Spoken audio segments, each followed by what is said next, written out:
Bismillahirrahmanirrahim. Alhamdulillahirabbil alamin. Wassalatu wassalamu ala sayyidina Rasulillah wa alihi wa sahbihi wa man wala thumma amma ba'd.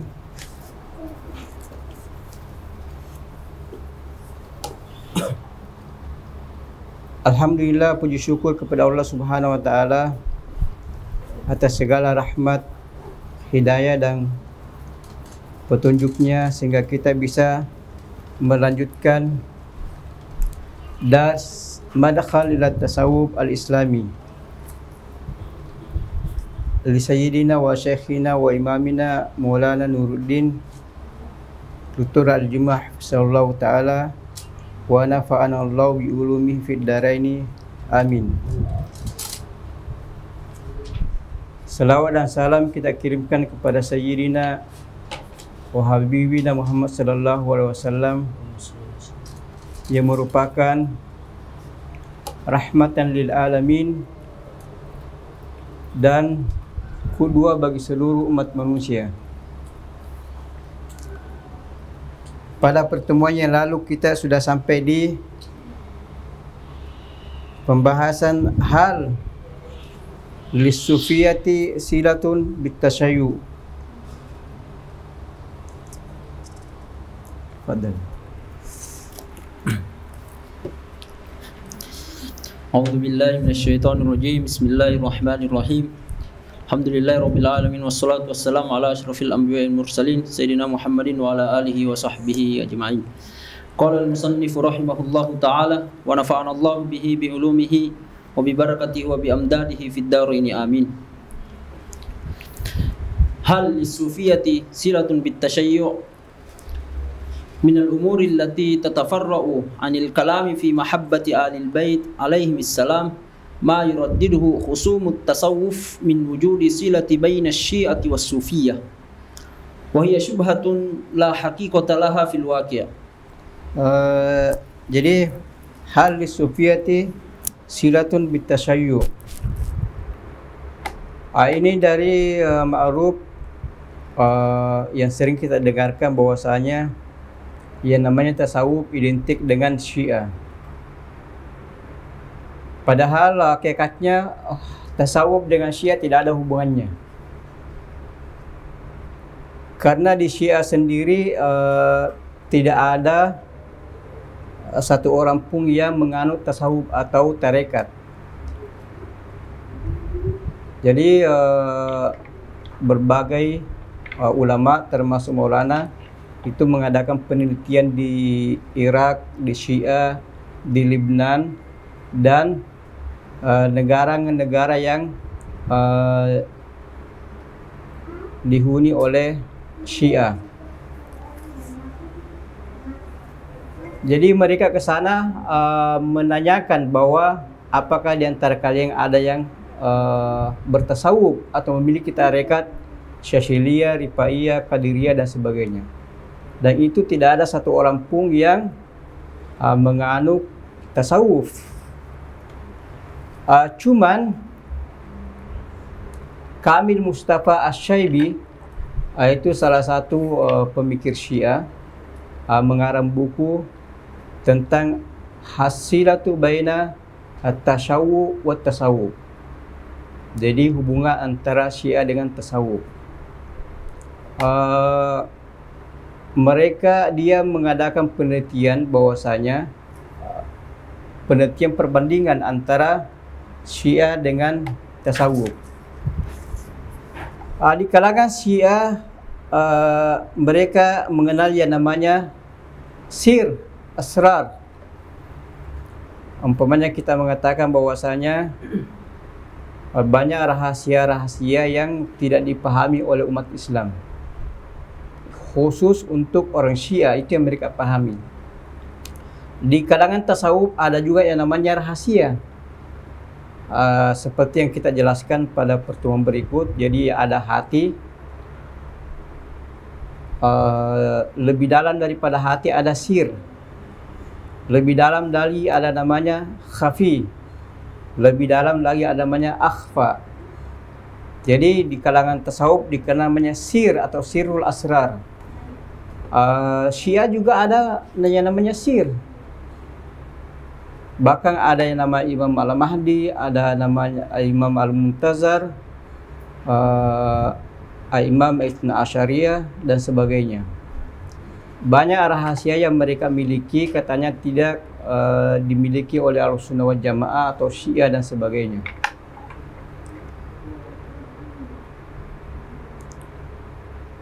Kemudian Kamil Mustafa Asy-Syafi'i ini mengatakan persamaan seperti ini menunjukkan ada hubungan antara Syiah dengan tasawuf. Padahal hakikatnya itu tidak ada hubungannya. Tidak semua persamaan menunjukkan berarti persamaan dari segi manhaj, dari segi pemikiran, dari segi hakikat, dari segi tujuan dan sebagainya.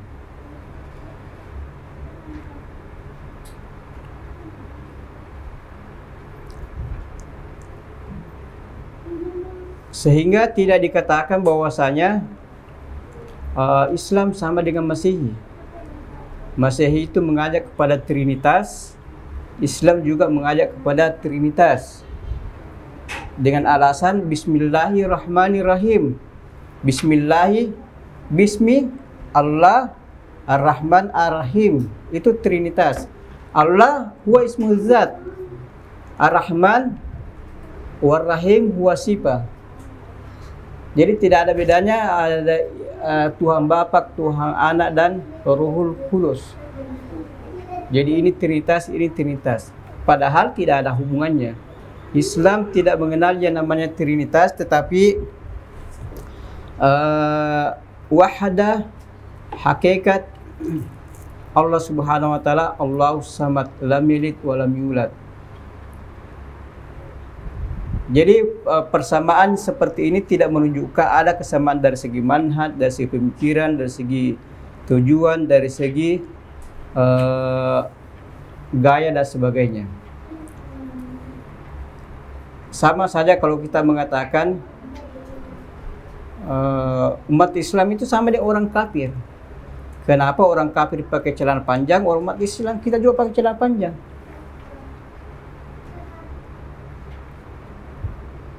Itu mereka pakai songkok, kita juga pakai songkok. Itu persamaan seperti ini tidak menunjukkan bahwasanya hakikat sama. Jadi istilah-istilah yang kebetulan sama tidak menunjukkan persamaan dari segi hakikat. Sama dengan sarf, ilmu sarf. Sarf adalah ilmu yang membahas tentang pecahan-pecahan dalam ilmu bahasa Arab. Tetapi sarf dari segi ekonomi artinya money changer, tukar menukar uang. Dalam ilmu falak, sarf artinya tasrifu jin. Jadi mengalihkan, mengusir jin, itu namanya sarf. Atau tasrifu riyah, peralihan dari udara ke udara, itu tasrif. Tidak bisa dikatakan bahwasanya sarf ini dalam ilmu ekonomi sama dengan ilmu sarf, meskipun istilahnya sama. Itu beda. Jadi setiap kaum, setiap negara punya istilah yang khusus untuk negara tersebut. Silakan. فهم يبدون هذا الادعاء لمجرد أن الصوفية يحبون آل البيت ويعظمون شأنهم ويكسرون من الاحتفال بهم وبحيون موالدهم المباركة كما مر الكلام عنه.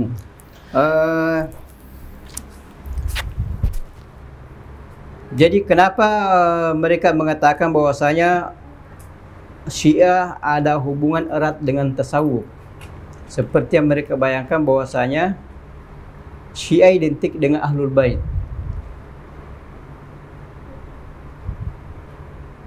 Sehingga ulama tasawuf orang yang paling banyak melakukan maulid, termasuk maulid Ahlul Bait, maulid Sayyidina Imam Hussein, maulid Sayyidatina Zainab, Sayyidatina Zakina, Sukaina, Sayyidatina Aisyah dan sebagainya. Imam Ja'far As-Sadiq, Ali Zainal Abidin dan seterusnya. Jadi Sufiyah melakukan maulid Ahlul Bait seperti yang kita jelaskan sebelumnya bahwasanya Ahlul Bait mencintai ulama tasawuf mencintai Ahlul Bait melebihi daripada yang bukan tasawuf karena cintanya kepada Nabi sallallahu alaihi wasallam. Oleh karena itu ketika ulama tasawuf melakukan maulid muncul pemikiran sebagian orang bahwasanya itu Syiah. Kenapa? Syiah adalah Ahlul Bait. Padahal Syiah tidak menganut tasawuf. Mereka tidak memiliki tarekat Qadiriyah, Syadziliyah, Rifaiyah, Dasufiyah, Naqsyabandi, Khalwatiyah dan sebagainya. Itu mereka tidak miliki.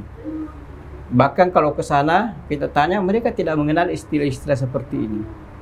Bahkan sebagian imam-imam mereka menulis buku untuk menjelek-jelekkan yang namanya tasawuf.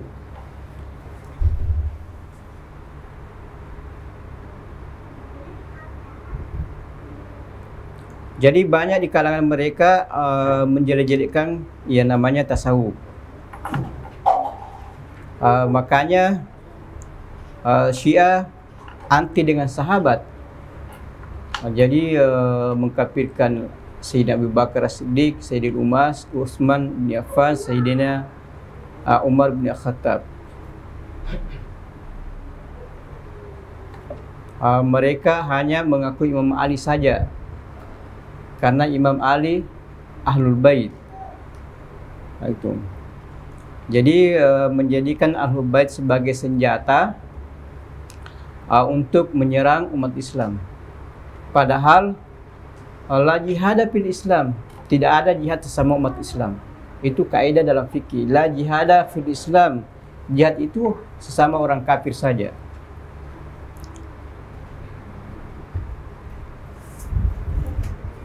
Fadhali.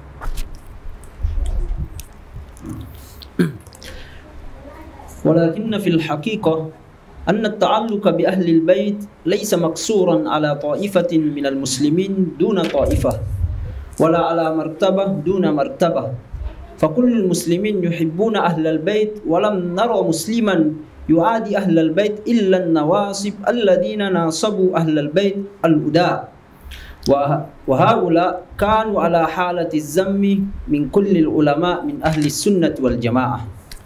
Jadi cinta kepada Ahlul Bait ini seperti yang kita jelaskan sebelumnya, itu dianut dan dipercayai dan dilakukan oleh semua umat Islam tanpa terkecuali, seperti hadis-hadis yang kita jelaskan sebelumnya bahwasanya taraktum fikum lan tadillu abada ma in tamassaktum kitabullahi amandut bainas samai wal ard wa itrati ahli baiti uzakirukum bi ahli baiti uzakirukum bi ahli baiti wa uzakirukum bi ahli baiti. Fa ahlul bait huwa juz'un min Rasulillah sallallahu alaihi wasallam. Maka mengingkari, menyakiti ahlul bait sama dengan menyakiti Rasulullah sallallahu alaihi wasallam, karena tidak bisa dibedakan antara furu' dan usul. Sama dengan kalian, kalau ada yang suka orang tua tetapi tidak suka anaknya, pasti orang tuanya kecewa. Gitu. Anda cinta kepada presiden dan tidak cinta kepada anak presiden, pasti presiden tidak mengakui cinta Anda, dan seterusnya.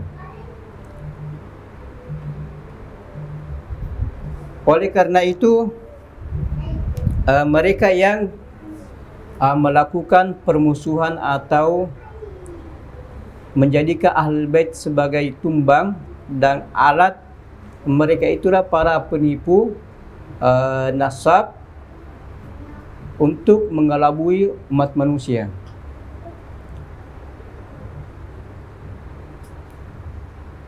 Jadi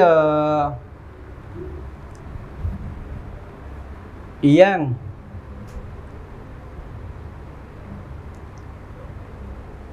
tidak mencintai Ahlul Bait ataupun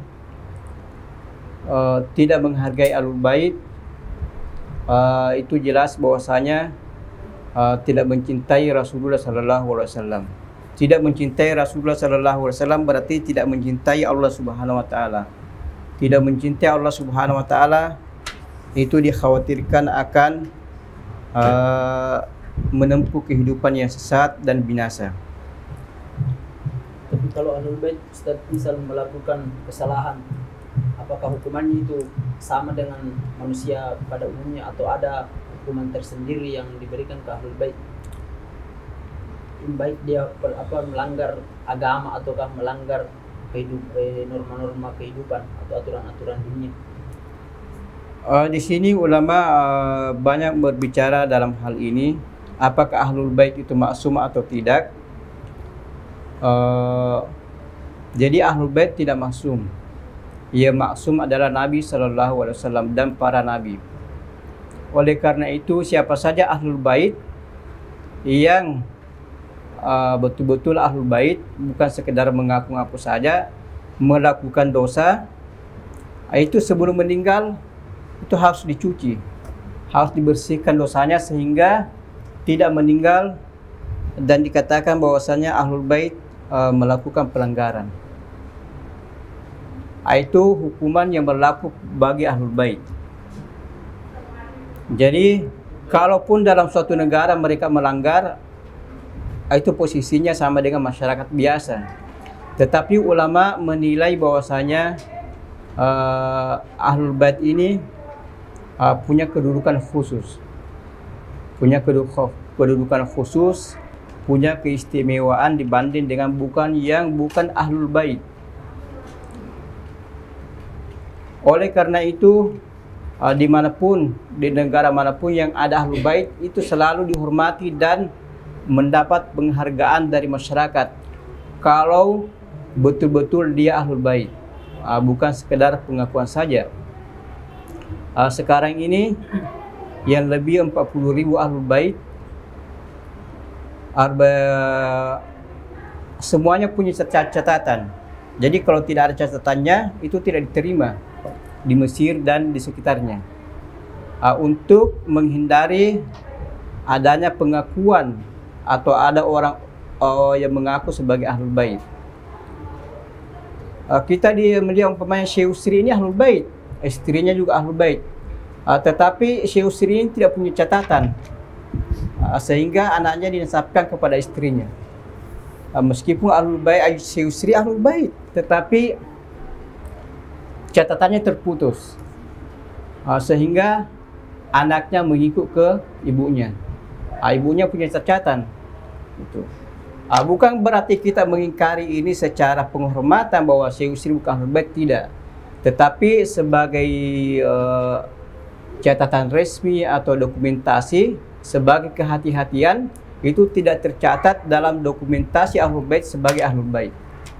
Karena ini penting untuk menyelamatkan Ahlul Bait itu sendiri. Jadi Ahlul Bait tidak maksum.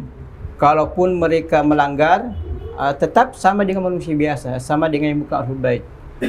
Namun ulama menilai bahwasanya kita menghormati Ahlul Bait karena kita menghormati Nabi. Bayangkan saja umpamanya kalau Nabi hidup di tengah-tengah kita dan ada hal-hal yang kita tidak senangi atau tidak mungkin kita meminta pertanggungjawaban atau menuntut rugi dan sebagainya. Demikian pula kepada Ahlul Bait. Ya, melanggar. Tetapi banyak ulama mengatakan bahwasanya hal-hal yang sifatnya perlu dimaafkan, tidak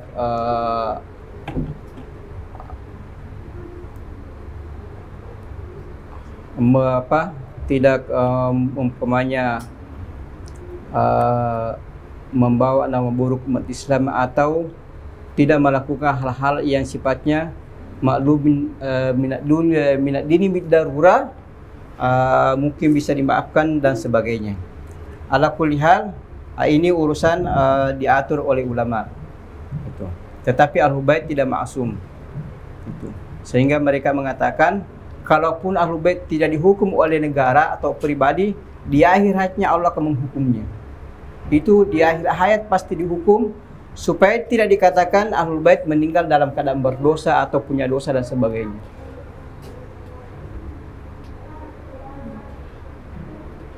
Fadhal. وعندما تكلم علماء أهل السنة في شأن يزيد بن معاوية قالوا كما روي عن الإمام أحمد وغيره الآن يزيد ولا تزيد فلا تلعن معاوية الآن ابنه لأنه مكث 3 سنين في الحكم سنة ضرب فيها الكعبة الشريفة وسنة استحل فيها المدينة وسنة قتل فيها سيدنا الحسين عليه السلام. Mengenai masalah pertikaian yang terjadi di kalangan sahabat antara Ali dan Muawiyah, semuanya itu ijtihad. Masyayikh kita mengatakan jangan pernah masuk masalah urusan sahabat. Mereka itu berijtihad. Sehingga Syekh Usama Al-Mansi mengatakan, la ana wala anta punya urusan dalam masalah ini. Ini urusannya hayatul kibar. Itu kata beliau seperti Dr. Ali Jum'ah yang bisa berbicara masalah ini. Karena sahabat ashabikan nujumi ayyum ihtadaitum ihtadaitum. Jadi perselisihan di kalangan sahabat jangan ikut campur tangan, karena sahabat itu dekat dengan Nabi dan mendapat penghargaan dari Nabi. Ashabikan nujum ayyuhum ihtadaitum ihtadaitum la tasubbu ashabi. Itu yang terjadi pada Yazid ibnu Muawiyah. Yazid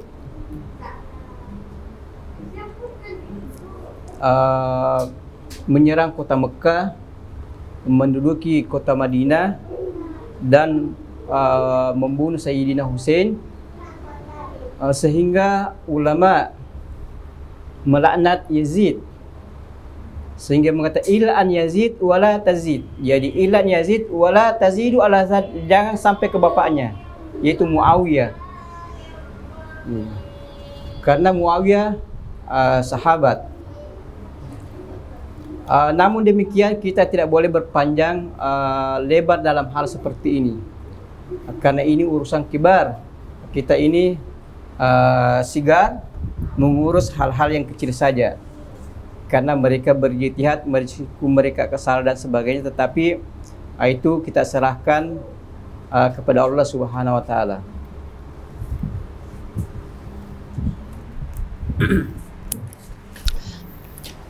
Wa na'udu ila as-su'al marratan ukhra. Hal lis-sufiyah silatun bit-tashayyu'? Di sini tadi kenapa ulama melaknat Yazid? Karena melihat Ahlul Bait, yaitu Sayyidina Maulana Imam Husain, membunuh Maulana Sayyidina Imam Husain. Mereka mengatakan bagaimana perasaan Nabi ketika Sayyidina Husain dibunuh. Sehingga banyak ulama yang melaknat Yazid. Itu. Tetapi itu urusan kibar. Seperti yang ulama yang katakan, kita ini jangan masuk dalam persoalan seperti ini.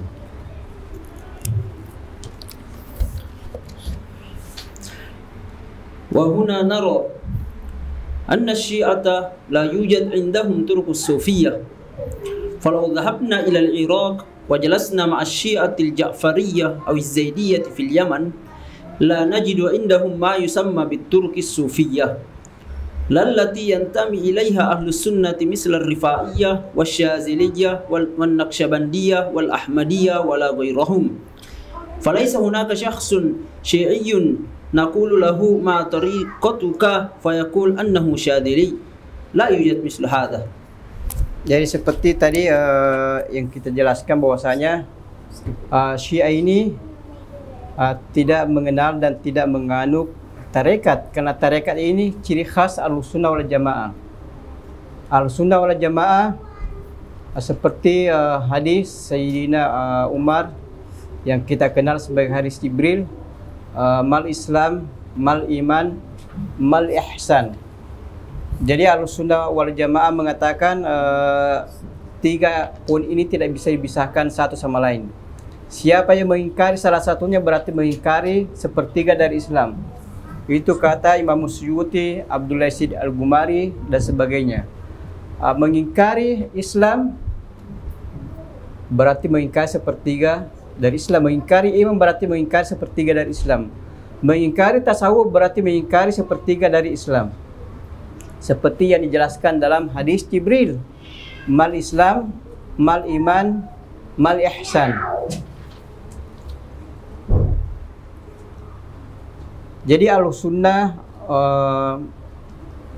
ada Syiah, ada Mu'tazilah, ada Khawarij, Qadariyah, Jabariyah dan sebagainya.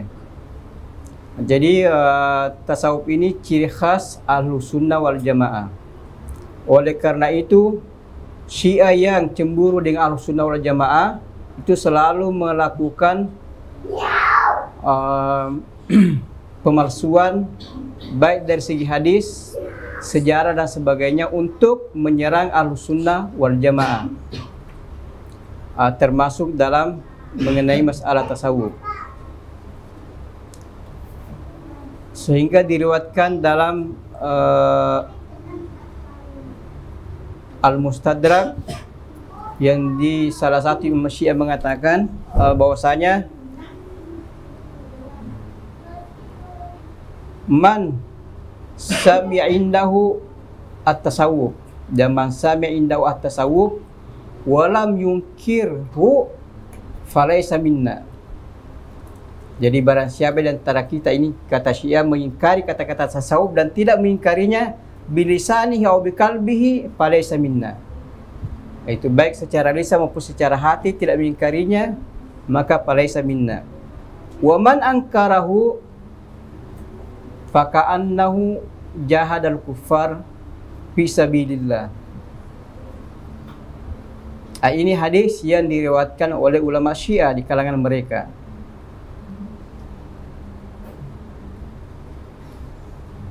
Jadi hadis maulud seperti ini sangat jelas bahwasanya kecemburuan mereka kepada Ahlussunnah wal Jamaah menyebabkan mereka untuk membuat hadis-hadis maulud dan sebagainya. Karena dalam mereka Ahlul Bait, semua hadis disandarkan kepada Imam Ali. Yang bukan dari Imam Ali itu semuanya hadis dhaif, meskipun diriwayatkan oleh Imam Bukhari, Muslim dan sebagainya.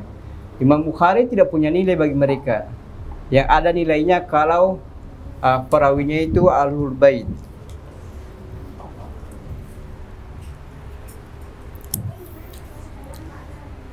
فهذا أبسط رد حتى نعلم الحقيقة. فلو كانت هناك صلة كما توهم بعض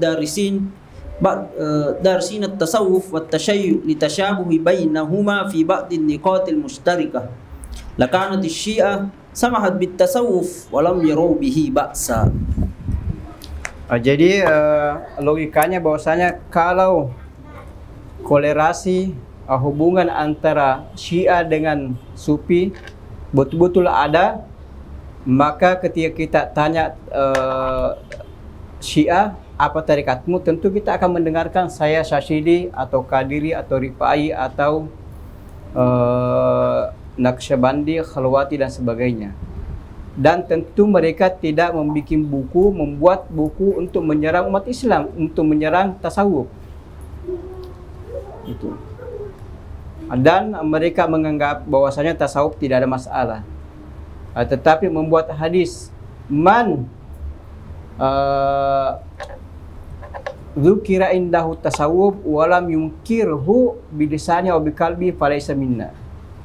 Itu artinya apa? Bahwasanya mereka tidak akrab dengan tasawuf, mereka tidak suka dengan tasawuf, dan tasawuf itu adalah milik dan ciri khas Ahlussunnah wal Jamaah. Dia merupakan musuh bebuyutan Syiah.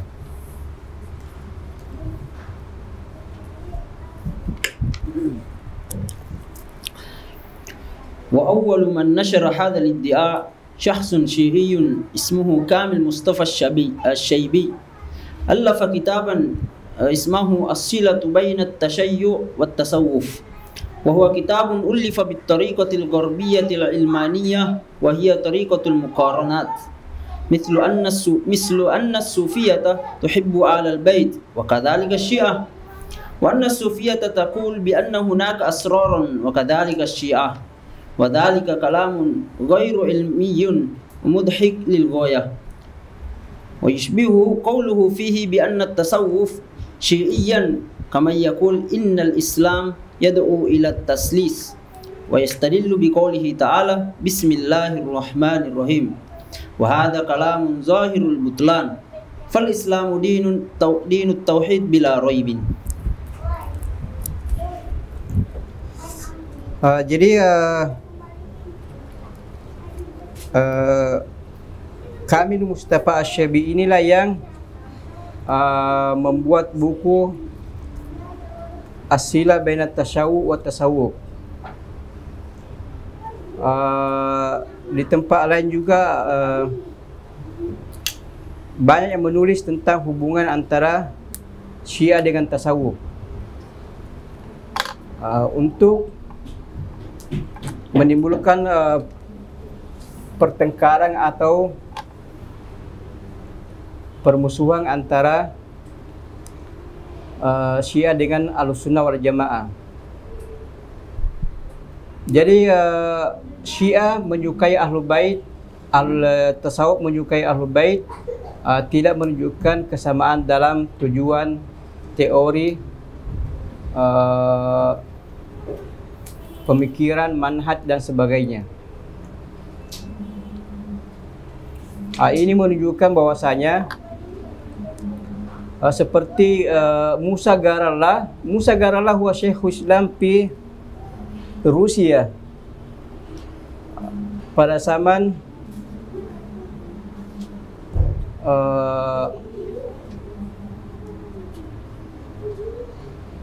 penjajahan atau pada masa Musa Garallah ini, Syekhul Islam yang berada di Rusia kemudian lari ke Lebanon, terus masuk ke Syiah, tinggal di Syiah di Iran selama 3 tahun untuk meneliti tentang Islam di sana.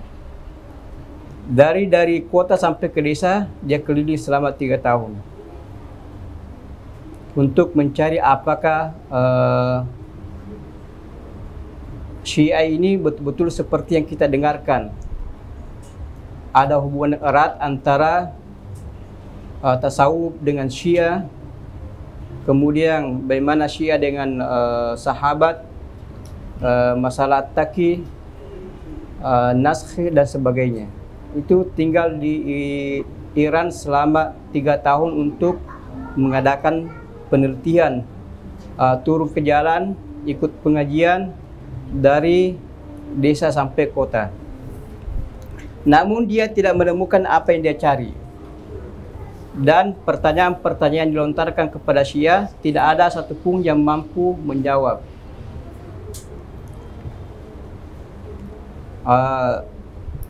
Jadi Syiah mencintai Ahlul Bait, itu juga akan menjadi tanda tanya. Itu apakah sama ini ada hanya sebagai batu loncatan saja atau ada hakikatnya?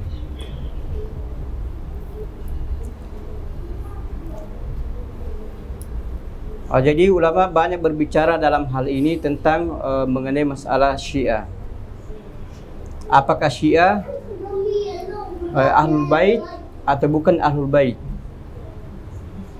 Jadi ada yang mengatakan bahwasanya Syiah tidak ada hubungannya dengan Ahlul Bait. Ahlul Bait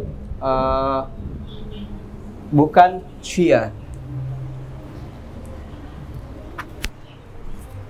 Sehingga sebagian tokoh-tokoh mereka seperti Imam Khomeini itu dari Kistan, bukan dari Arab, yang mengaku yang diangkat sebagai pahlawan Iran dan sebagai Ahlul Bait.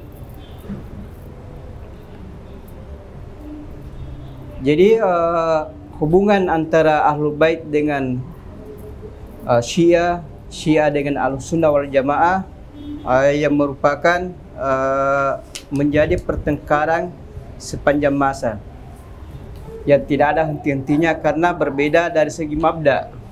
Gitu. Syiah mengatakan hadis sahih, hadis yang bersumber dari Ahlul Bait. Ahlussunnah mengatakan hadis sahih, hadis yang memenuhi kriteria dan syarat ilmiah. Kalau bersambung, kalau terputus, dari manapun tidak akan diterima. Tapi kalau Syiah tidak. Selama hadis itu bukan dari Ahlul Bait, mau Bukhari, mau Muslim, itu tidak ada urusannya. Itu tidak termasuk hadis sahih. Jadi tidak akan pernah ketemu.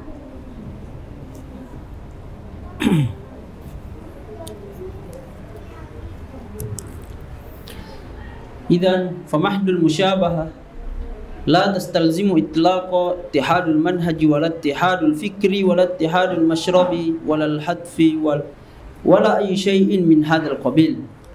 وهذا أبين من البينات وأوضح من الواضحات، إذ مجرد التشابه في بعض المصطلحات لا يعني الاتحاد في حقائق هذه المصطلحات. Jadi ala kulli hal kata bisa satu tapi bisa masuk di berbagai mustalahat. Seperti yang kita jelaskan tadi. Jadi istilah sarf dalam ilmu sarf beda dengan istilah sarf dalam ilmu ekonomi. Istilah sarf dalam ilmu ekonomi beda dengan sarf dalam ilmu geologi dan sebagainya. Jadi istilah bisa sama tapi hakikat berbeda. Jadi Syiah mencintai Ahlul Bait, Sufi mencintai Ahlul Bait bukan berarti Syiah adalah Sufi. Bukan berarti Syiah punya manhaj sama dengan Ahlussunnah wal Jamaah. Ahlussunnah wal Jamaah tidak membedakan sahabat. Semua sahabat ala ra'si wal ain. Kenapa? Ashabi kan nujum ayyum iktadaitum ihtadaitum. La tasubbu ashabi. Law anfaqa ahadukum mithla uhudi dhahaba ma balaga mu'daw. Tapi Syiah itu membeda-bedakan. Tidak mengakui Abu Bakar As-Siddiq, Sayyidina Umar dan Sayyidina Utsman. Tentu asas ini berbeda. Kita berbeda manhaj, berbeda tujuan, dan berbeda mabda. Jadi perbedaan istilah tidak menunjukkan perbedaan manhaj, persamaan tujuan, persamaan cara berpikir dan sebagainya.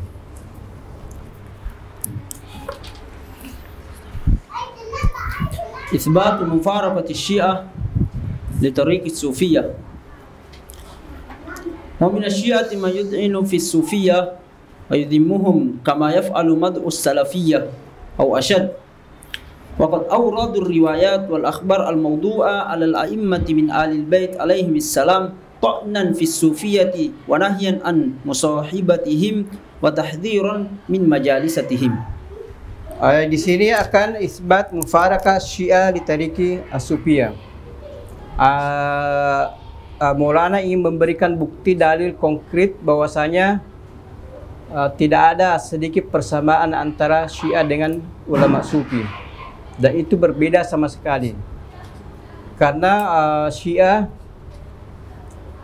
itu mencela ulama Sufi. Bahkan membuat hadis-hadis maudhu, hadis-hadis palsu untuk menjatuhkan dan menjelek-jelekkan tasawuf. Padahal hadis yang diriwayatkan oleh Sayyidina Umar dalam Bukhari Muslim tentang hadis Jibril, mal Islam, mal iman, mal ihsan, itu tidak bisa dipisahkan. Jadi Imam Suyuti, siapa yang mengingkari tasawuf berarti mengingkari sepertiga dari Islam. Tetapi Syiah tidak mengakui hadis ini. Kenapa? Itu bukan Ahlul Bait. Apapun hadis, seberapapun kekuatannya, kalau bukan Ahlul Bait, tidak ada nilainya. Jadi kita tidak akan ketemu. Karena asas berbeda, manhaj berbeda, tujuan berbeda. Itulah sebabnya sampai sekarang tidak pernah akur antara Ahlussunnah dengan Syiah. Itu beberapa usaha yang dilakukan oleh Masyaikh Azhar secara formal untuk menyatukan pikiran antara Syiah dengan Sunni, itu dilakukan berkali-kali.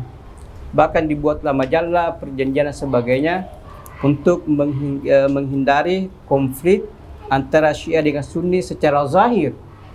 Tetapi selalu gagal. Mungkin berjalan 1-2 tahun berhenti. Jadi usaha ini hanya usaha untuk menimbulkan fitnah secara zahir, supaya Syiah tidak menghina Ahlussunnah wal Jamaah, Ahlussunnah juga tidak sentimen kepada Syiah. Itu yang perlu dihindari. Tetapi menghindari asas masing-masing itu tidak bisa.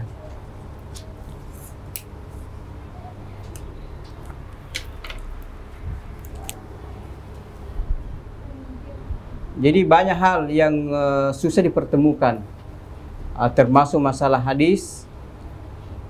Yang akan menjadi imam harus dari Syiah, dari Ahlul Bait. Kemudian iman 12 imam itu semua ada di kalangan mereka yang kita tidak miliki. Kemudian Imam Al-Muntazar dan sebagainya. Jadi asas ini yang menyebabkan pertikaian tidak berhenti sampai sekarang karena asas yang berbeda. Tetapi secara usaha, secara formal itu selalu diadakan antara Azhar dengan Syiah supaya tidak usahlah kita saling bertengkar. Mari kita sama-sama membangun. Syiah silakan mengurus negara Syiah, Sunnah silakan mengurus Sunnah, tidak usah menimbulkan perselisihan dan sebagainya. Itu dilakukan usaha yang berkali-kali sehingga bisa meredamkan sedikit dari banyak masalah yang diperselisihkan.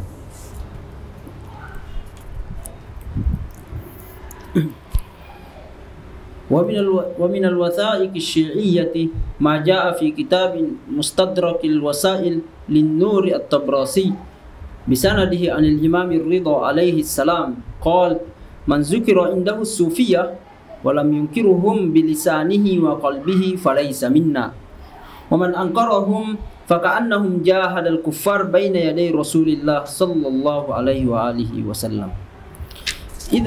Jadi di sini wa minal wasaik asyi'iyah. Jadi ala fikrah Maulana Imam Nuruddin, semua marajik Syiah dia miliki. Sampai buku-buku yang tertulis hajar, tulisan hajar artinya masih timbul cetakan dulu, itu mereka miliki. Yang akan menjadi dokumentasi Maulana untuk membuktikan apa yang dilakukan oleh Syiah. Ya, ini penting. Jadi bukan sekedar mengada-ada atau mendengar, tetapi harus ada pertanggungjawaban yang bisa diperpegangi. Seperti hadis yang dinukil di sini yang disandarkan kepada Imam Ar-Ridha. Itu. Jadi man dzukira indahu sufiyya wa lam yunkirhu bilisani aw biqalbihi falaysa minna. Yani falaysa minna sama dengan dalam hadis Bukhari kata Nabi, malam yukrim kabirahum wala yahtam sagiran falaysa minna. Ini Islam laisa kamil. Wa man ankarahu faka'annama jahada al-kuffar baina yaday Rasulullah sallallahu alaihi wasallam. Jadi mengingkari saja Sufiyah sama dengan sahabat yang berjihad bersama Nabi melawan orang-orang kufar, orang-orang kafir. Ini jelas sekali bahwasanya tidak ada hubungannya dengan Islam. Seperti yang disebutkan dalam hadis Umar bin Khattab, dalam hadis Jibril alaihissalam, mal Islam, mal iman, mal ihsan.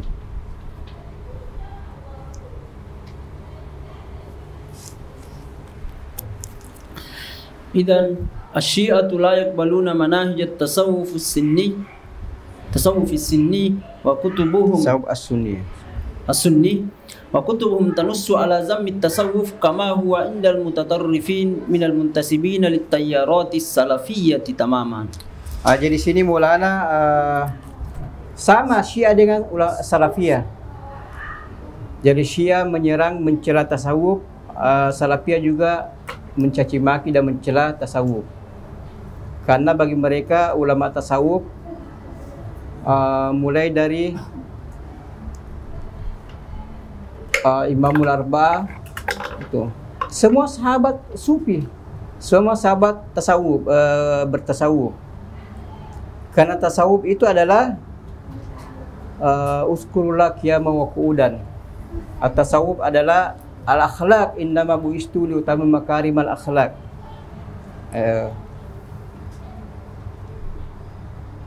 Jadi semua sahabat itu sufi.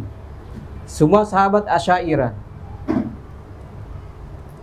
Karena Asy'ariyah dalam manhajnya mengisbatkan khabar, sifat khabariyah. Yang pertama at-ta'wil, yang sesuai dengan Allah Subhanahu wa taala. Kedua, at-tafwidul mutlak. Yakni at-tafwidul mutlak, tidak ada komentar. Wa ja'a rabbuka wal malaku saffan saffa. Wa ja'a rabbuka, jadi tidak bisa digambarkan Allah datang seperti manusia, seperti hewan dan sebagainya. Sehingga dikatakan Imam Ahmad mengatakan wa ja'a rabbuka wa ja'a amru rabbik. Jadi harus ditakwilkan.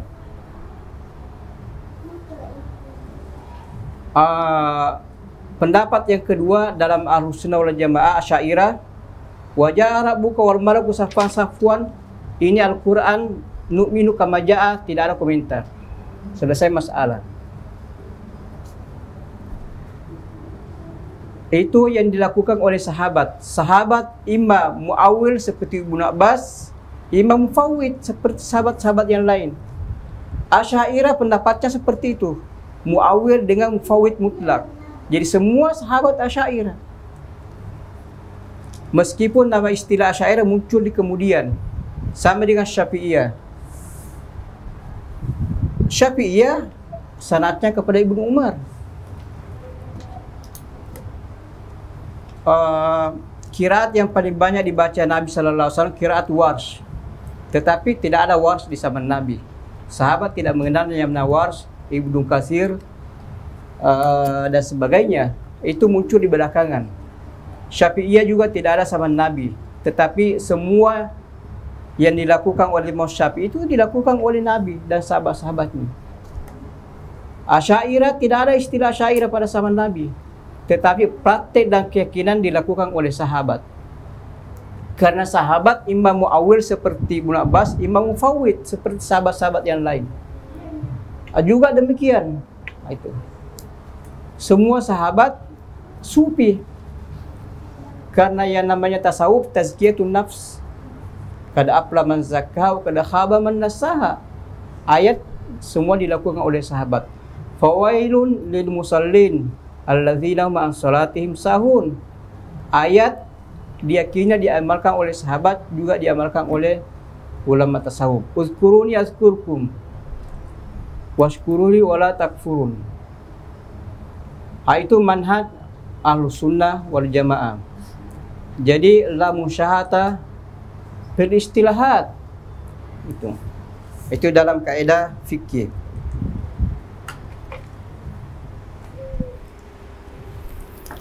Tabarru' Sufiyah. Juga ulama salafiyah demikian. Jadi ulama salafiyah juga melihat bahwasanya yang menghalangi perkembangan mereka adalah ulama tasawuf. A'immatul arba'ah Abu Hanifah sufi, belajar dari Imam Ja'far as-Sadiq. Imam Syafi'i huwa minal abdal, dikatakan di akhir ayatnya dia sudah sampai di abdal. Ianya abdul nas, al-gaus. Imam Syafi'i dikatakan akhir hayatnya itu sampai kepada martabat al-gaus. Al-gaus yakni tertinggi dalam urutan tasawuf. Imam Ahmad bin Hanbal semuanya sufi. Ibnu Hajar, Imam Bukhari dan semuanya ulama tasawuf. Imam Nawawi, Imam Suyuti dan sebagainya. Jadi salafiyah melihat bahwasanya mereka itulah yang menghambat perkembangan pemikiran mereka, sehingga salafiyah menyerang kota Mekah. Kemudian kerjasama dengan Inggris untuk menyerang Turki Utsmani, karena Inggris tidak mampu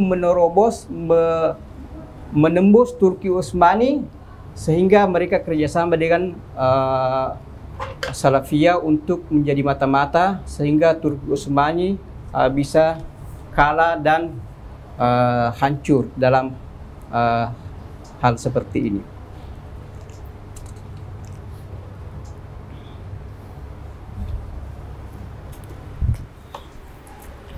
تبرؤ الصوفية من عقائد الشيعة. وفي الجهة المقابلة نرى تبرؤ أئمة التصوف من عقائد الشيعة وتصريحهم باتباع عقيدة أهل السنة والجماعة وتنزيه الصحابة الكرام رضي الله عنهم عما نسبه لهم الشيعة من انتقاص لمقامهم. Jadi ulama tasawuf itu bari dari ulama Syiah. Sehingga kita dalam akidah Ahlussunnah wal Jamaah, afdalus sahabat ba'dal anbiya Abu Bakar As-Siddiq, summa Umar wa Utsman, summa Ali. Itu Ahlussunnah wal Jamaah. Meskipun keutamaan Imam Ali tidak bisa dipungkiri, tetapi Syiah tidak menerima hal seperti ini, bahwasanya Ali harus nomor satu. Makanya mereka benci Sayyidina Abu Bakar As-Siddiq, Umar wa Utsman. Tapi Ahlussunnah wal Jamaah tidak membedakan. Itu tidak membedakan sahabat antara satu sama lain. Jadi dari segi manhaj kita berbeda dengan Syiah. Tujuan, maqasid dan pola pikir juga berbeda. Sehingga inilah yang membedakan antara Syiah dengan ulama tasawuf, yang merupakan ciri khas Ahlussunnah wal Jamaah.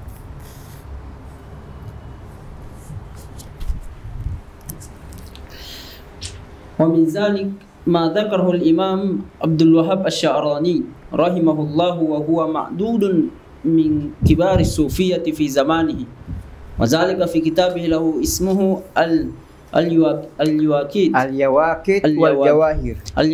wal Jawahir fi bayan aqaid al-akabir. Yaqulu fi al-mabhas as-salis wal arba'un fi bayani anna afdal al-awliya al-muhammadiyyin ba'da al-anbiya'i wal mursalin Abu Bakrin summa Umarin summa Utsman summa Ali radhiyallahu anhum ajma'in. Fa bimisli dzalika al-wuduh yusarrih. Jadi Sayyidi Abu Wahhab Asy-Sya'rani dalam Al-Yawaqit wal Jawahir fi bayannya aqaidil akabir.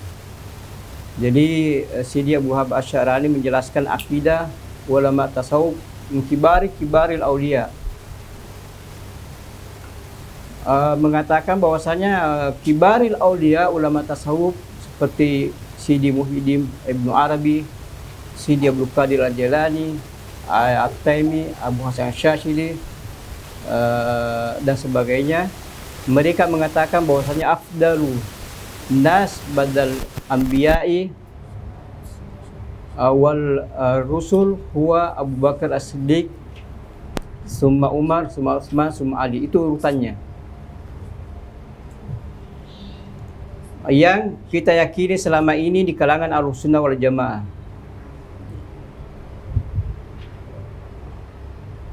Jadi meskipun Imam Ali punya keutamaan yang luar biasa, anak Madinatul Ilmi wa Aliun babuha, wal haqqu ma'aliun aina madar. Jadi kebenaran itu bersama Ali dimanapun berada, dimanapun siapapun yang bertengkar, yang berselisih paham tentang Ali, pasti Ali yang benar.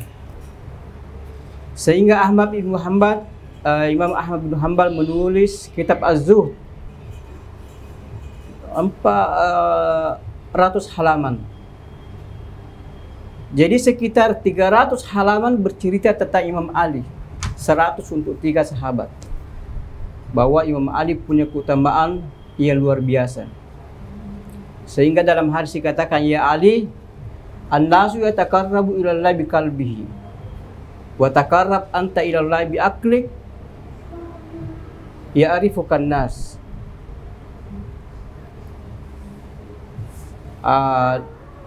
Kendati demikian, Ahlussunnah wal Jamaah memposisikan Imam Ali dalam urutan keempat dalam urutan Ahlussunnah wal Jamaah, bahwa manusia yang paling abdal itu Sayyidina Abu Bakar As-Siddiq. Itu dengan berbagai macam alasan dan sebagainya. Itu berbeda dengan Syiah yang menjadikan Imam Ali karamallahu wajah sebagai urutan pertama.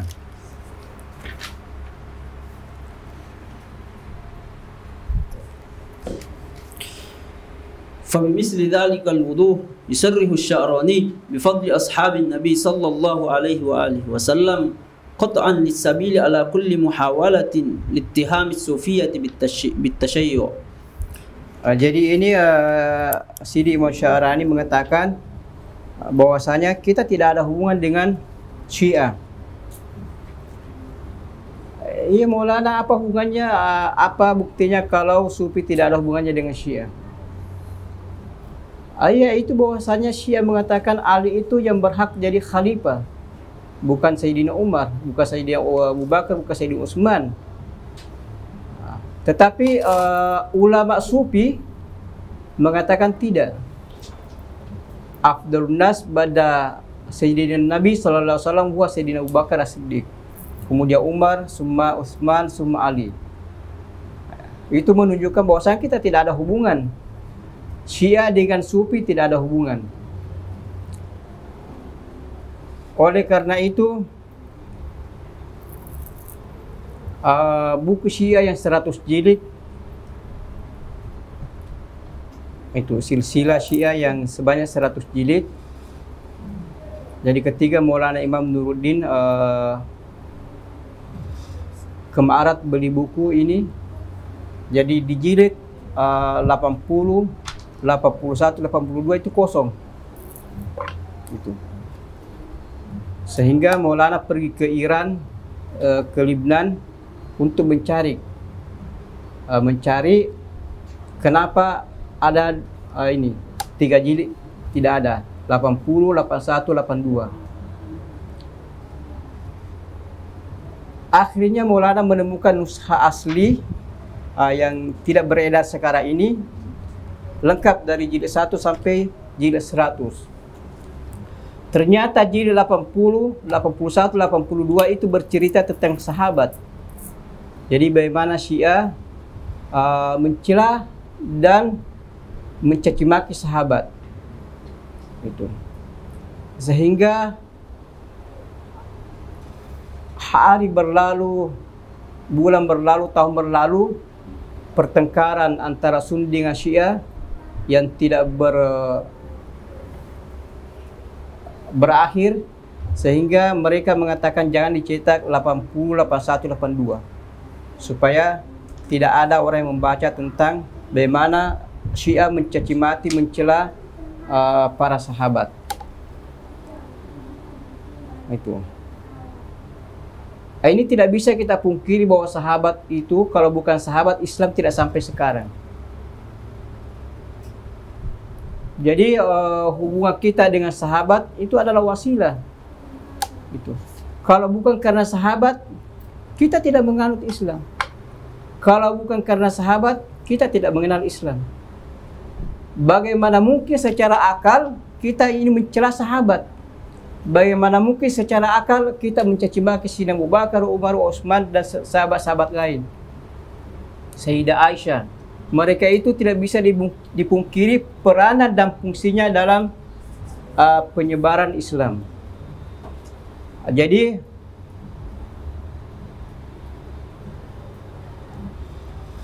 apa yang dikatakan oleh Syiah, apa yang dilakukan menghina sahabat itu tidak bisa diterima oleh akal, tidak bisa diterima oleh nurani, dan tidak bisa diterima oleh masyarakat yang insaf dengan norma-norma agama dan sebagainya. Ini salah satu cara untuk alasan bahwasanya anggapan atau pendapat Syiah tentang sahabat itu tidak bisa diterima. Karena kalau bukan karena sahabat, Anda tidak dikenal, Anda tidak bisa berada di Azhar, Anda tidak bisa mengenal Islam.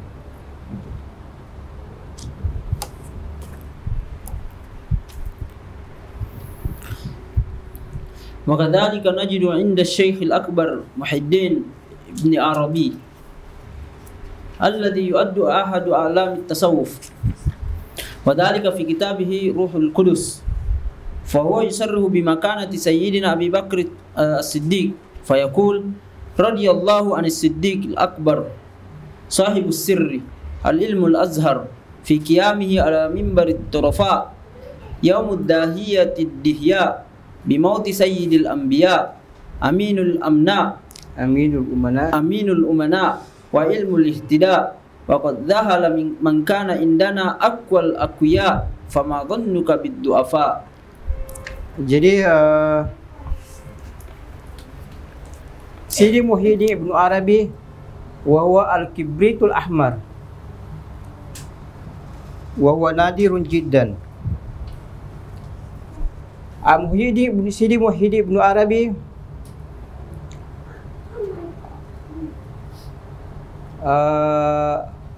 bahwasanya Sayyidina Abu Bakar As-Siddiq huwa As-Siddiqiyatul Kubra.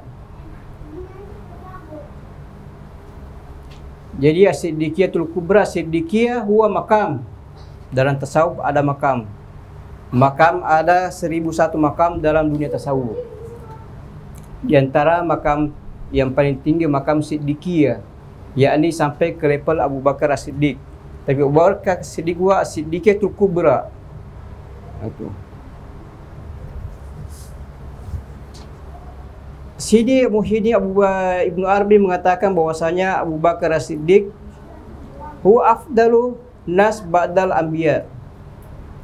Kenapa? Karena kematian Nabi SAW itu tersebar di kalangan para sahabat, bahwa Nabi Muhammad SAW meninggal.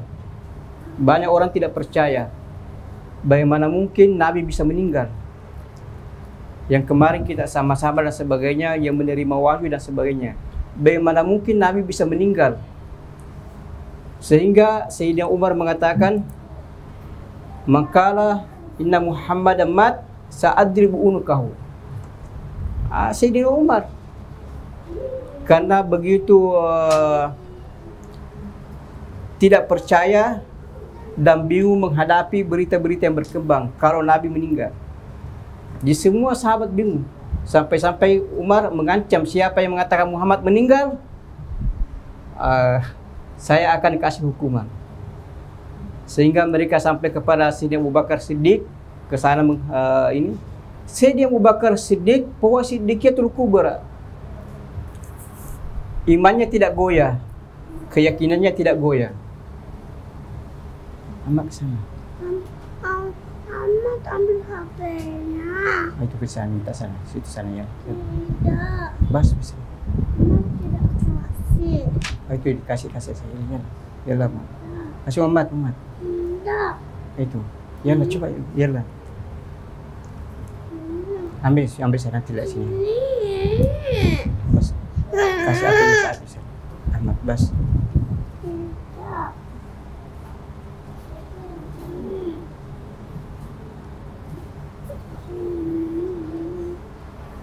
Itu sama yalah. Sama yalah.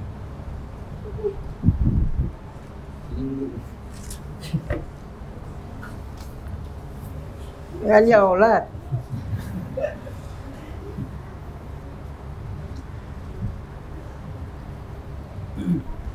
Jadi Sayyidina Umar, Abu Bakar As-Siddiq naik di atas mimbar mengatakan, "Makana ya'budu Muhammadan fa inna Muhammadan qad mat. Wa man kana ya'budullaha fa innallaha hayyun la yamut."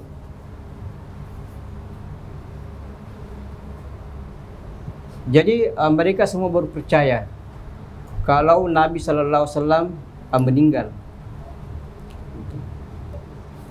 Di sini akan kelihatan iman seseorang, bagaimana mencapai puncak keimanan.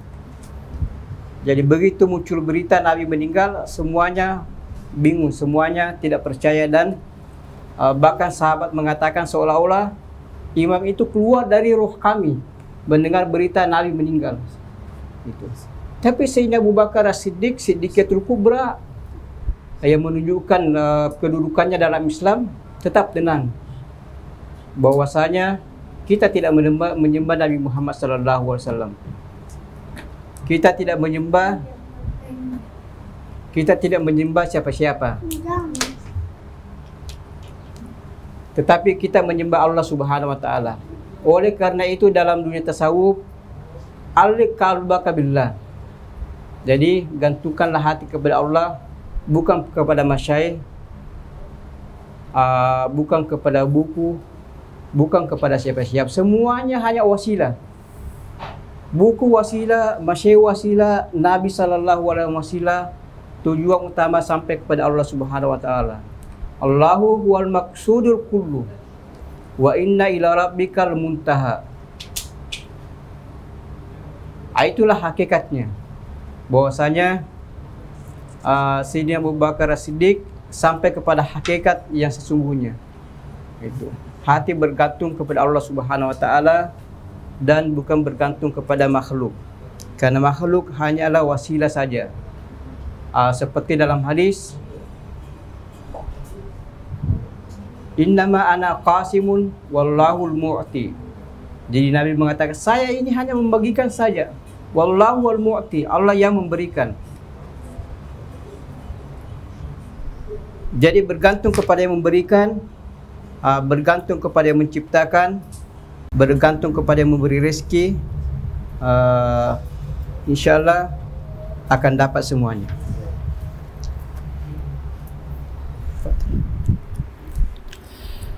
وصار الرفيق الأصيف على مذهب السيدة الحميرة لما كان يظهر عليه من شدة التلهف والبكاء، فكان أضعفهم عينا وأقوامهم في صميم السويداء، فقال: من كان يعبد محمدا فإن محمدا قد مات، ومن كان يعبد الله فالله حي لا يموت.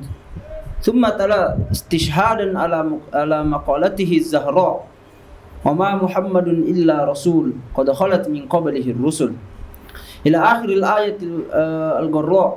ثم تلاها بقوله جل ثناؤه: إنك ميت وإنهم ميتون. ثم خاطب جميع الخصماء. فهذه القوة الإلهية من زهده في القول وسوكه جميع ما ملكته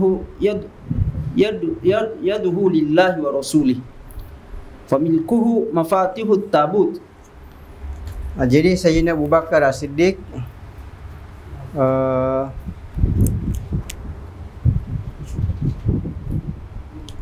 jadi imanuhun sampai kepada samim iman yang paling mendalam.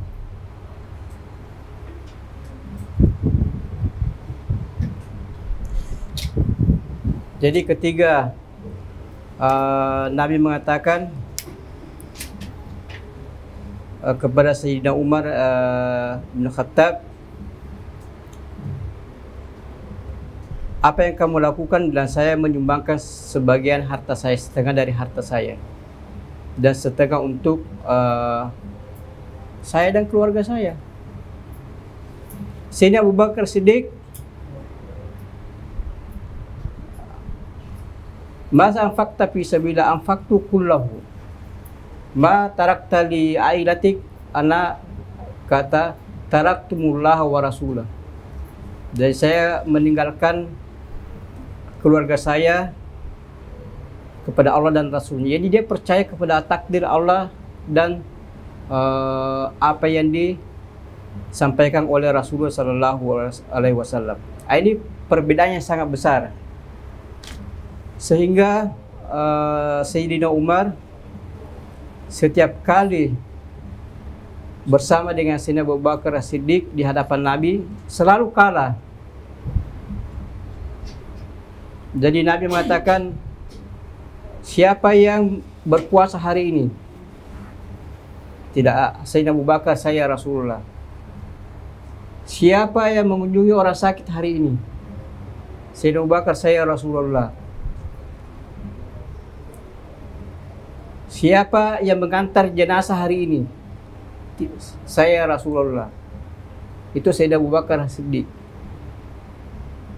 Itu tidak dilakukan oleh sahabat-sahabat yang lain.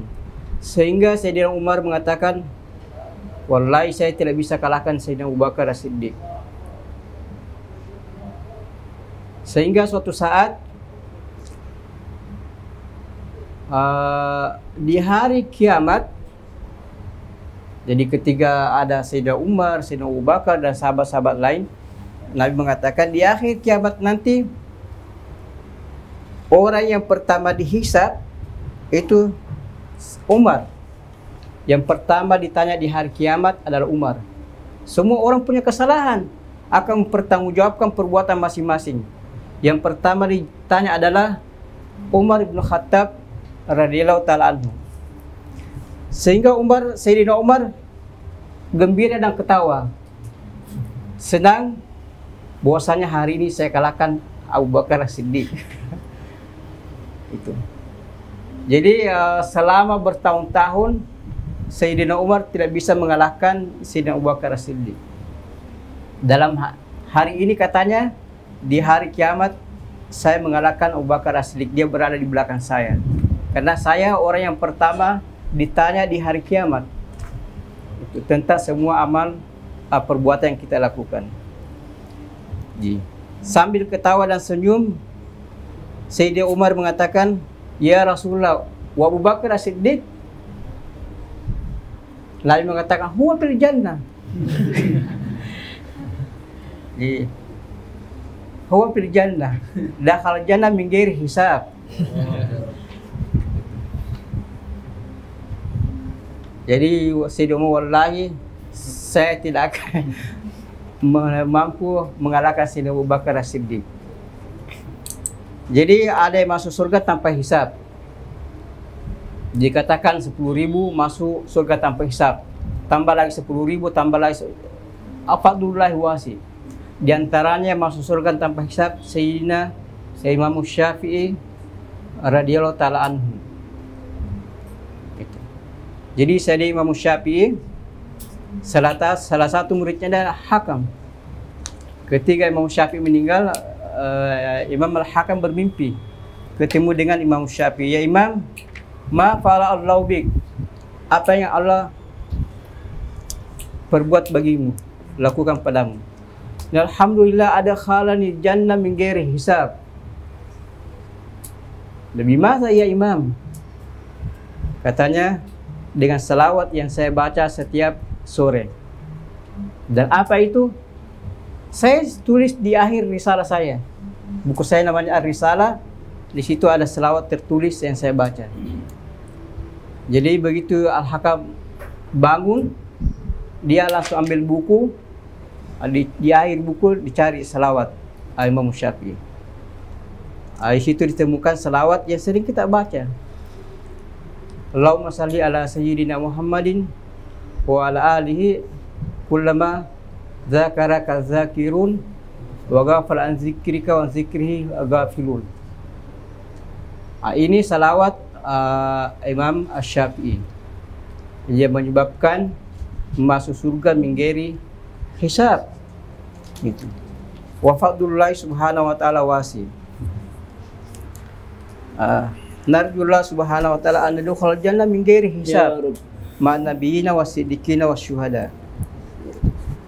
Fadal. ومن غيرته عليه ومانته إخفاؤه إياه إلى يوم فقد صاحب رسالته ففتح تابوت صدره وأبدى مكنون سره ونبه بعلمه على مكانته من الله وقدره كما أن الشيخ محي الدين يقول في الفتوحات المكية إذا جلست من تعرف أنه يقع في الصحابة من الروافد فلا تتعرض ولا تؤرد بذكر أحد من الصحابة الذين تعلم أن جليسك يقع فيهم بشيء من الثناء عليهم فإن الجاجة يجعله يقع فيهم فتكون أنت قد أردتهم بذكرك إياهم للوقوع فيهم. Jadi Sidi Muhyiddin Ibnu Arabi dalam Futuhatul Makkiyah mengingatkan bahwasanya jika Anda berteman, duduk, berbincang-bincang dengan seseorang Rawafid, Rafidah yang menyinggung, mencaci maki atau sesuatu menyebut aib sahabat, maka tidak usah dipedulikan. Anda pergi atau jangan mendengarkan hadisnya, atau jangan Anda melibatkan diri dalam masalah ini.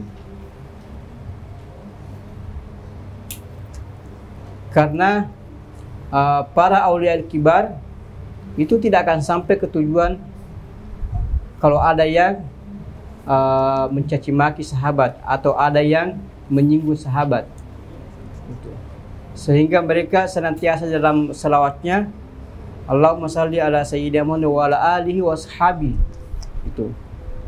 Bahkan ulama mutaakhirin, ulama sufi mutaakhirin itu menghimbau dengan sangat untuk memasukkan nama sahabat. Allahumma salli ala sayyidina Muhammad wa ala alihi wa ashabi. Itu. Karena peran sahabat dalam penyebaran Islam itu sangat besar. Bahkan tasawuf ini tidak mungkin sampai kepada kita kalau bukan melalui sahabat. Jadi jangan sekali-kali terlibat menyinggung, mencaci maki atau duduk mendengarkan orang yang mencela sahabat. Kalau saja mencaci maki umat Islam tidak boleh, maka pamimbabil aula mencela sahabat lebih tidak boleh lagi.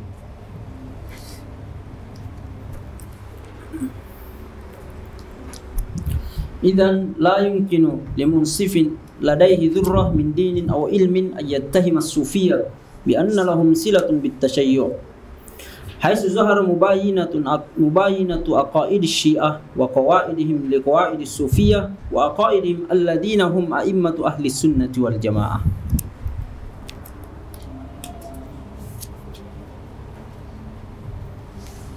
Jadi seperti yang kita jelaskan bahwasanya itu tidak mungkin dan tidak bisa kita mencela sahabat yang merupakan manhaj Ahlussunnah wal Jamaah, dan tidak ada hubungan antara Syiah dengan Ahlussunnah wal Jamaah atau ulama tasawuf. Semua apa yang kita dengar itu hanya sekedar usaha untuk menjelek-jelekkan nama sufi. atau Ahlussunnah wal Jamaah. Jadi Ahlussunnah wal Jamaah ini yang sawadul azam, yang mayoritas umat Islam. Untuk menjatuhkan Ahlussunnah wal Jamaah itu salah satunya lewat tasawuf. Itu mereka menyerang dari segi tasawuf. Di antaranya membuat persamaan atau hubungan antara Syiah dengan Sufi. Itu. Dan ini juga salah satu jalan Salafiyah untuk menghantam Ahlussunnah wal Jamaah, khususnya tasawuf. Bahwa tasawuf itu adalah Syiah. Itu. Syiah itu dalam sejarah punya sejarah hitam. Itu di kalangan ulama-ulama Salafiyah, yang kita orang-orang sekarang yang mengaku Salafiyah. Sehingga tahun mulai 70-an, 80-an, 90-an, ulama Salafiyah sangat anti dengan tasawuf. Sehingga patra ini, nama-nama tasawuf ini atau sufi itu angker. Jarang orang menyebut nama tasawuf. Karena kalau ada yang menyebut nama tasawuf, itu berbahaya bagi dirinya. Sehingga di Indonesia Timur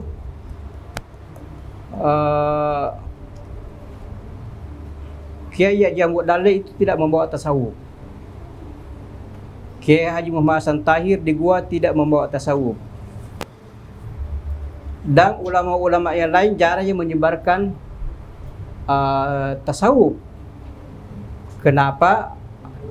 Pada patra ini dikuasai oleh Salafi. Sehingga Dr. Abang Al-Buti dalam Syarul Hikam, dia tidak mengatakan tasawuf, tapi tazkiyatun nafs. Meskipun lari dari penamaan, Maulana Dr. Abang Al-Buti tetap saja dibom di masjid. Karena semua yang mengaku tasawuf itu akan terancam. Itu. Sehingga banyak ulama tidak ada yang memakai nama-nama tasawuf. Mereka memakai istilah tazkiyatun nafs, akhlak dan sebagainya. Kecuali satu orang. Itu Sayyidi Maulana Nuruddin Tur Al-Jum'ah. Pengajian di Ruak Atrak di Azhar yang selalu memakai nama tasawuf. Katanya tasawuf ini seperti susu yang dikena debu. Susu ini kena debu. Salafiyah mengatakan buang debunya, buang susunya. Kenapa ada debu? Tapi jangan, susu ini bermanfaat. Jangan susunya dibuang, tetapi debunya saja yang dibuang. Itu. Itulah yang terjadi patra 70-an sampai sebelum Saura. Jadi dulu kalau kita mendengar nama-nama tasawuf itu berbahaya dan sentimen. Karena mata-mata di mana-mana, terutama Salafiyah yang mengaku Salafiyah. Tapi Maulana huwa muayyadun minallahi subhanahu wa ta'ala. Jadi salah satunya yang berani mengubarkan nama tasawuf, bahwa kita akan mengembalikan nama tasawuf.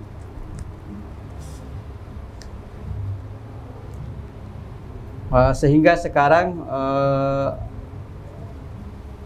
Maulana digelar sebagai mujaddid, baik di bidang tasawuf, bidang fikih, usul fikih dan sebagainya. Itu. Karena Maulana sering mengulang-ulang hadis Bukhari, la yazalu ta'ifatu min ummati zahirina la haqqi la yadurru man khalafahum. Itu. Senantiasa sekelompok dari umatku itu terang-terang akan menyampaikan kebenaran. Itu. Tidak takut kepada musuh dan lawan pun tidak bisa memberi apa-apa. Sehingga sekarang ini tasawuf berkembang di mana-mana. Bahkan Mesir ini dikenal sebagai negara tasawuf. Dan di seluruh penjuru dunia sudah memakai dan menyebut nama-nama tasawuf. Karena sudah jelas seperti yang dijelaskan di sini bahwasanya tasawuf itu adalah salah satu ciri khas Ahlussunnah wal Jamaah. Barang siapa yang mengingkari tasawuf berarti mengingkari sepertiga dari Islam.